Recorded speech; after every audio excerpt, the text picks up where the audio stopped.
Allison ahead of Davey. We got hung up behind Dave Marcus, who was actually a lap-down car in the 71 car, and it held Davey up just enough that Ricky Rudd was able to get to our rear bumper. In the Rudd is there. 11 Owens! Davey Allison is spun.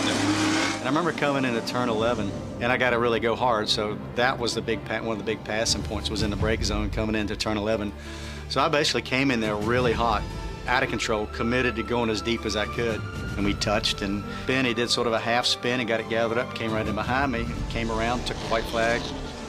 Davey got going and got back in line. They had a big enough lead on the rest of the field that we fell back in second behind Ricky, but all of a sudden Robert Yates, who monitored NASCAR, said they're not going to give Ricky Rudd the win. So tell Davey he's the leader of the race. And Ricky Rudd is going to receive the win of the Banquet Frozen Foods 300. Here he comes, waving to the pit crew as he passes by. The black flag is shown to Ricky Rudd. Rudd is shown the black flag. Davey Allison is shown the checkered flag. Instead of seeing a checker flag, I saw a black flag. And I'm thinking, what in the world? I've never seen that before, and you know, what's going on here? They shouldn't have thrown the black flag. They just should have thrown the BS flag, because that's what that was.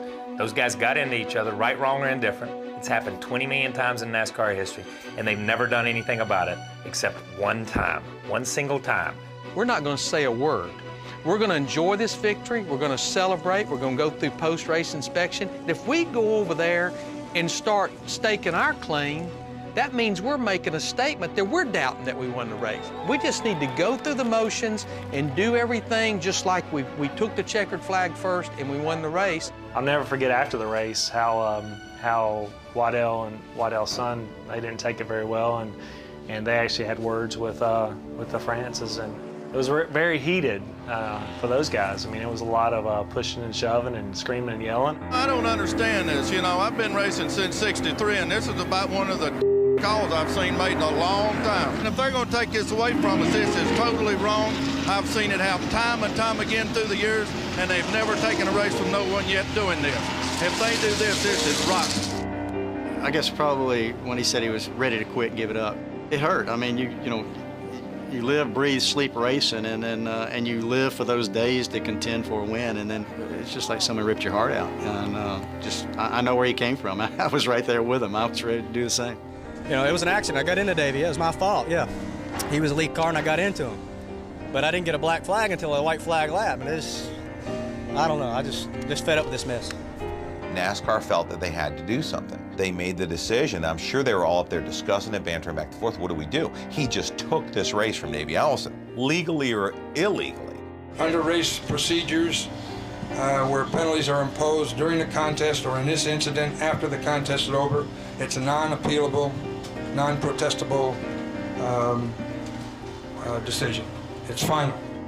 You know, it was their ball game and their rule book, and he didn't want any conversation. It was Davey's win, and that was it. I don't think we probably found out till the next morning that he said we finished second. I think the amount of time that it took to get around the road course probably was a factor. The length of the time it takes to run a lap at Sonoma gives them plenty of time to determine what it is they're going to do. And so they must have stewed on it somewhat when they made the final call. Even with that length of time, if you look at the incident, it didn't look like anything different you've seen in that turn at Sonoma so many times. I mean, were they determine the flagrancy while the lap was going on? I don't know. I haven't seen it since. You know, that was, I don't know how many years ago, 20 years ago, whatever it was a good while back. You know, it's water under the bridge now, so, you know, all in all, you know, it was a great career for me, and I'm just thankful that I had the chance to compete at the top level. But that was one day out of many, out of 900 races.